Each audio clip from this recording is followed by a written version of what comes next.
Good morning all of you. आज हम unit hydrogen bonding van der Waals forces and metallic bond का lecture number 5 करेंगे। इससे पहले हमने मेटेलिक बॉन्ड की दो मॉडल्स करे थे, एक वैलेंस बॉन्ड थ्योरी था और एक और था हमारा इलेक्ट्रॉन सी मॉडल। ठीक है, दोनों हम कर चुके हैं पिछले लेक्चर में। आज हम करेंगे molecular orbital theory of bonding in metals, या इसको कहते हैं हम बैंड मॉडल, जो कि काफ़ी इंपॉर्टेंट टॉपिक रहेगा। तो देखिए, इसको समझने के लिए हमने एक एग्जाम्पल लिया है लिथियम। कन्फिग्रेशन आप जानते हैं 1s2 2s1 2p0।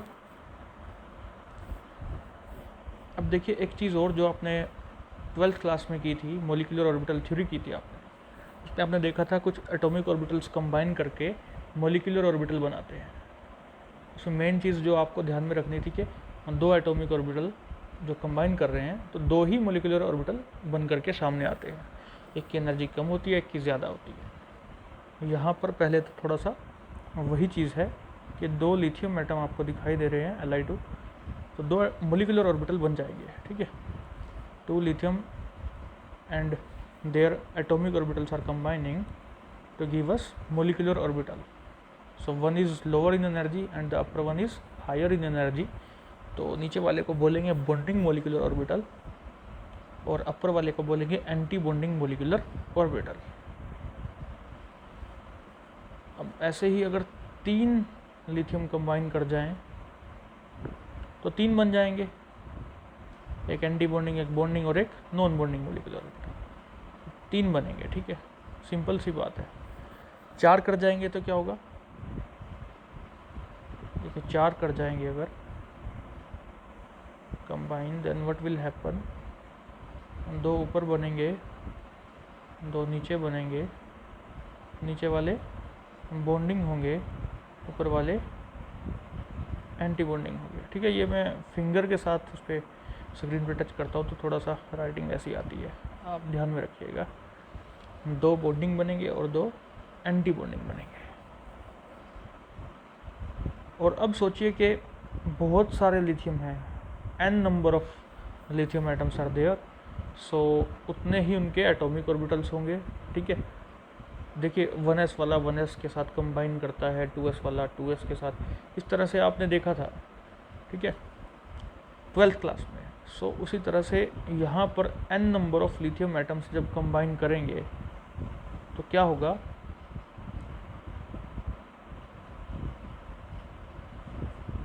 ठीक है, n number of lithium atoms combine करेंगे तो क्या होगा, एक बॉन्डिंग, एक एंटी बॉन्डिंग, या बीच के जो अन्य भी हैं अगर, ठीक है, तो इस तरह से लाइंस बनती जाएंगी ऊपर नीचे, ऐसे ऐसे लाइंस बहुत सारी बनती चली जाएंगी, बहुत सारी लाइंस बनती चली जाएंगी। यानी कि बहुत सारे ऑर्बिटल्स, कौन से ऑर्बिटल्स, मोलिकुलर ऑर्बिटल्स बनते चले जाएंगे, क्योंकि n number of atomic orbitals are combining. तो ऐसा करते करते क्या होगा, सारे के सारे जो ऑर्बिटल्स हैं इनमें क्या होगा, क्लोजनेस बढ़ जाएगी, क्योंकि बहुत सारे हैं। तो एक ऑर्बिटल के पास दूसरा, दूसरे के पास तीसरा, ऐसे करते करते क्लोजनेस बहुत ज़्यादा बढ़ जाएगी। और हम इसको दिखा देंगे इस तरह से, यानी कि ये जो बॉक्स है ये, इसके अंदर बहुत सारे मोलिकुलर ऑर्बिटल्स पास पास हैं। इसको बोलेंगे continuum of orbitals, continuum of molecular orbitals. और जब इस तरह का ये स्ट्रक्चर बन के सामने आ रहा है, इसमें मोलिकुलर ऑर्बिटल्स बहुत पास पास हैं, इसे हम बोलेंगे बैंड। ठीक है, तो बैंड क्या है, ग्रुप ऑफ एनर्जी लेवल्स, क्योंकि एनर्जी लेवल्स थे, पास पास थे, या फिर continuum of energy levels. Valence band क्या होगा, जिसमें वैलेंस इलेक्ट्रॉन्स होंगे, यानी कि लास्ट शेल जैसे होता था जिसमें वैलेंस इलेक्ट्रॉन्स होते थे। तो बैंड जब उनसे बनेगा, वैलेंस इलेक्ट्रॉन्स वाले ऑर्बिटल्स के कंबाइन करने से जो बैंड बनेगा उसे वैलेंस बैंड बोल देंगे। उसमें वैलेंस इलेक्ट्रॉन्स रहेंगे, they can travel in that और they can go to other. We will see in the next slides what will happen. So the other is conduction band, the band which is slightly higher in energy than the valence band. तो valence band से अगला band, valence band से ऊपर का band, valence band से higher energy वाला band that is called as conduction band. ठीक है, स्लाइटली ज़्यादा होगी या थोड़ी और ज़्यादा भी हो सकती है, हम आने वाली स्लाइड्स में इसको हम देखेंगे। ठीक है, तो उम्मीद करता हूँ ये बैंड आपको समझ में आया होगा। ठीक है, जो आपके सामने इस वक्त बॉक्स है जिसमें पूरा ब्लैक कर रखा है, इसलिए कर रखा है क्योंकि ऑर्बिटल्स दिखा रहा हूँ मैं, यहाँ इलेक्ट्रॉन्स नहीं दिखा रहा। ये ब्लैक इसलिए है कि ऑर्बिटल्स पास पास है और सारा ये ऑर्बिटल्स से भरा पड़ा है, तो इसको बैंड बोला जा रहा है।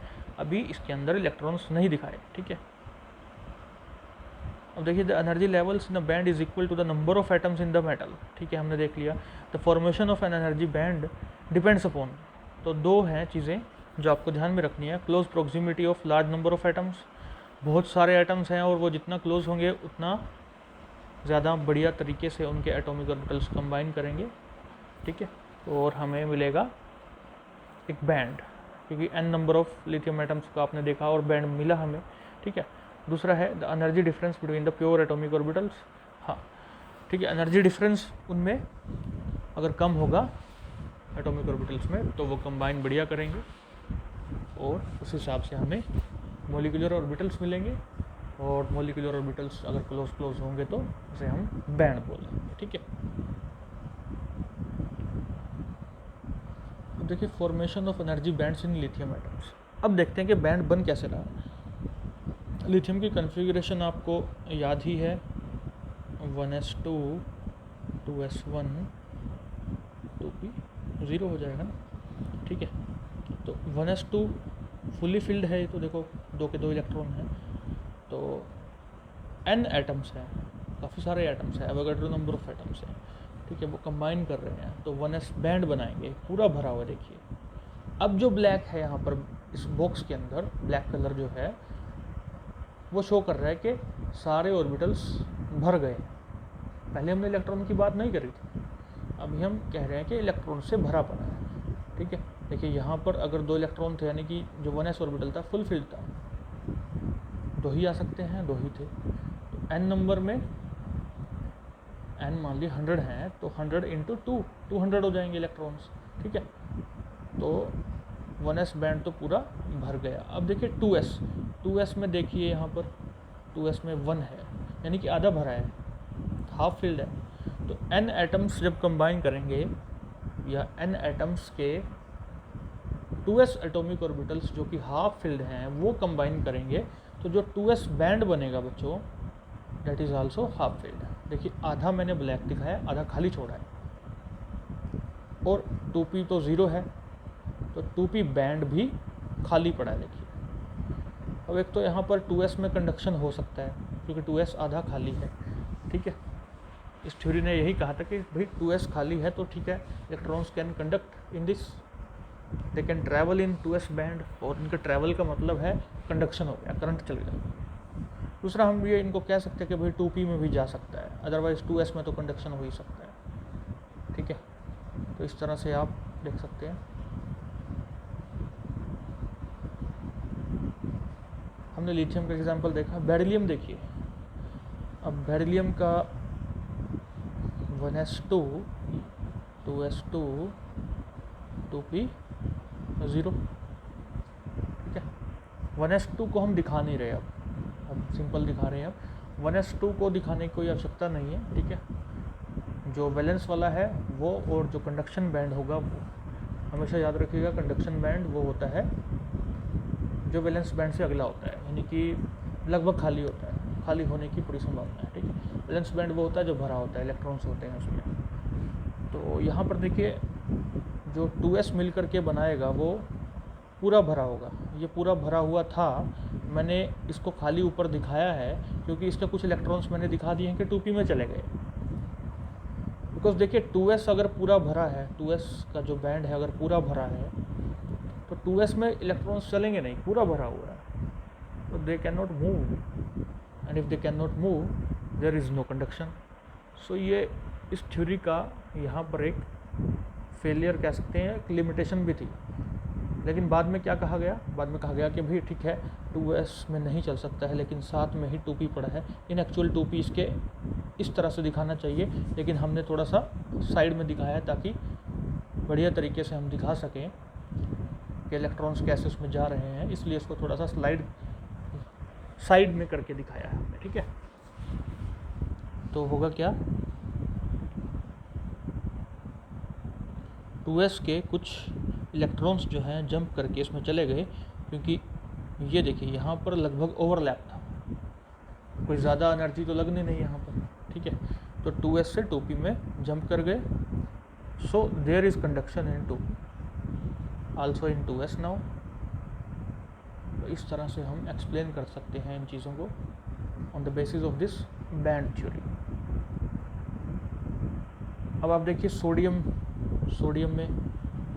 में लास्ट में 3s1 होता है, 3s1, तो यानी एक 3s बैंड होगा, एक 3p बैंड होगा, ये आधा भरा होगा, तो यहाँ भी कंडक्शन हो सकता है, यहाँ जा सकते हैं, ठीक है।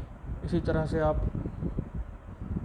और एग्जांपल सोच सकते हैं, एल्यूमिनियम ले सकते हैं, आप खुद करके देख सकते हैं, ठीक है।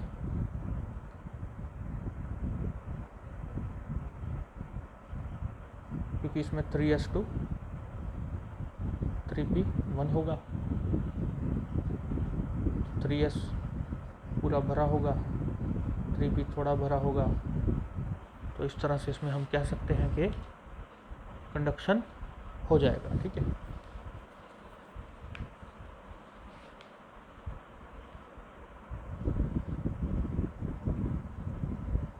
तो इस तरह से आप और एग्जांपल्स करके देखिएगा, बैंड्स बना के देखिएगा कहाँ पर कंडक्शन हो सकता है, ठीक है।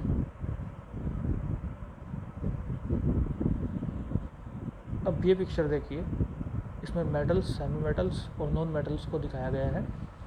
एनर्जी एरो बता रही है कि ऊपर की तरफ एनर्जी बढ़ती है, ऊपर की तरफ एनर्जी बढ़ती है। पहला है मेटल में हमें पता भी है कि कंडक्शन होता है, इलेक्ट्रॉन्स मूव करते हैं। लोहा अगर तार के लगा हो और तार में करंट है तो हमें करंट लग सकता है, क्यों लगेगा, क्योंकि लोहा जो है वो मेटल है, कंडक्टर है, गुड कंडक्टर है। देखिए वैलेंस बैंड कंडक्शन बैंड का ओवरलैप है, यानी कि यहाँ से यहाँ इलेक्ट्रॉन जा सकते हैं, अगर जा सकते हैं तो कंडक्शन होगा, so these are good conductor. अभी देखिए सेमी मेटल्स, अभी स्मॉल एनर्जी गैप है, जैसे सेमी कंडक्टर आपने पढ़े भी हुए हैं, हम आगे पढ़ेंगे भी इनको। तो सेमी मेटल्स में क्या होगा, सेमी कंडक्शन होगा, एनर्जी गैप कम है, अगर थोड़ा बहुत एनर्जी उनको मिल जाएगा, ऑर्डिनरी टेम्परेचर पे मिल जाता है, तो इलेक्ट्रॉन्स यहाँ चले जाएंगे, ठीक है, और कंडक्शन हो जाएगा, करंट बहने लगेगा, ठीक है। आगे है नॉन मेटल्स। सेमी मेटल्स जो हैं, सेमी कंडक्टर्स जो हैं, उनके बारे में हम अगले लेक्चर में पढ़ेंगे भी, ठीक है। आगे देखिए नॉन मेटल्स हैं, इनमें ये जो गैप है वो काफ़ी ज़्यादा बढ़ गया, वेरी लार्ज एनर्जी गैप। तो यहाँ बहुत ज़्यादा एनर्जी चाहिए तब इलेक्ट्रॉन कंडक्शन बैंड में जा सकते हैं, अदरवाइज कंडक्शन नहीं होगा। That's why these are called as insulators, ठीक है। कंडक्शन इज़ नॉट पॉसिबल, क्योंकि एनर्जी गैप बहुत ज़्यादा है। Thank you very much for listening me.